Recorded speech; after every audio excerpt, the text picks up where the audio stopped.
Phil and Don explain the inspiration behind Born Yesterday's title track. I started writing it about 3 or 4 years ago. Basically, a song about a couple that's breaking up, and people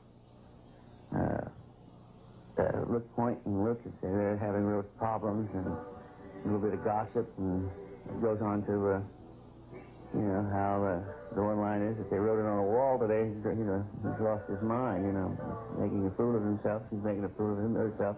Together, they're making two fools of each other. Then it points out that that could happen to either you and me. You know, it could happen to anybody. They took the video that we did, the singing part, built the video around it, and sort of the story is what I just said about the song. Born Yesterday is about the couple, and their child is sort of being caught in between. Yeah. And it looks wonderful. Phil's seen it. Yeah, it's got a good lyric analyzation, and it's a very common problem, and it works out on a happy ending. So it's, you know, that's about the best thing that could happen in romance, is that if you have some trouble, that it works out. The collection of songs about relationships, love, found love, lost love,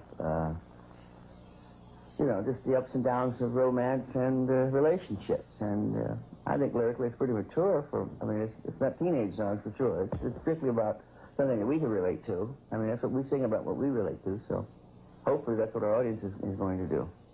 Yeah. You can't really, I think it's very typically us, the songs are. And the sound is us, too, you know. It doesn't change that much. If I were to go see Jack Waller, I'd go to hear him play, you know, if he was alive and everything. I'd go to hear him play the things that I'm familiar with, and I love his music. Same with any artist that I like. I like to hear what made them famous. It's also, to the idea that, you know, if you're doing something, if you uniquely approach it, like every night the audience is different, the place is different, every circumstance is different. If you do it for real, you can't really get too tired of anything. You know, you have to really do it live. When you're doing it live, it can't wear out on you, because the audience changes. Some elements changed and altered. You can't do anything the same way twice. Well, there's a thing about families singing together that gives you a unique blend, is the physical aspects, and plus usually your musical influences over the years have been very similar. You've been exposed to the same kind of music. When you get into the fine details of harmony singing, you know, it's the way you phrase a word, you know. Even when I can tell the difference after our 10-year separation, you know, like your speech patterns will alter, and there was a new alteration with that too that we had to, you know, reassess. But with families, and you're physically made the same, and you have the same vibratos that blend it. That's really the basic reason why families wind up singing and sounding right together. I can still remember very well the first time I ever heard the song on the demo that Boudleaux had done, and you could, just one of those special kind of songs. The first time you heard it, you just knew that this was a song that had real power. It's really funny, too, how many times and how many people know that song and sing it. I've seen quite a few people in L.A., and I understand Jane Fonda and her brother sang that. I saw that one time, and it was just really uniquely. It's nice to see people doing it together, you know. It's that kind of song that lays in everybody's heart. The last tour was wonderful, and we'll do that again, I'm sure, when the time is right. And when the time isn't right, we won't do it. It just seems to me that the audience will dictate what we should do from now on.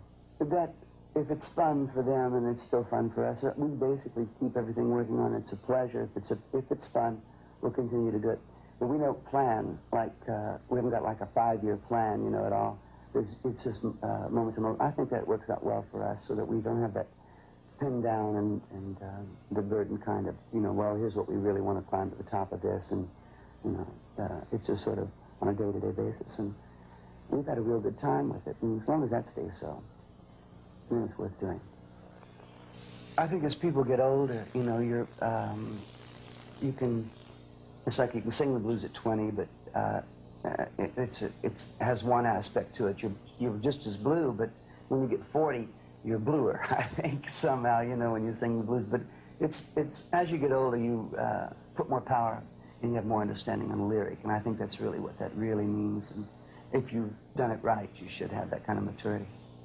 I never really felt that was a bad thing, because rock and roll had come to a point of this pretty boy rock. Here we had this kind of a different approach to rock and roll. It was going to be sanitized and sort of packaged and sold as little teenage magazines. And Phil and I were going to the Marine Corps, and we had our future. Elvis was had just got out of service and run the movies.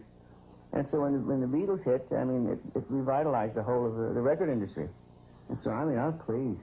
Yeah, they made a tremendous amount of technical improvements, too. Of course, the technology was improving, but they utilized the technology.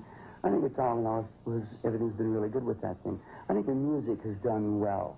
It's gotten bigger and better, I think. And I expect it will be, going on, long after we're gone.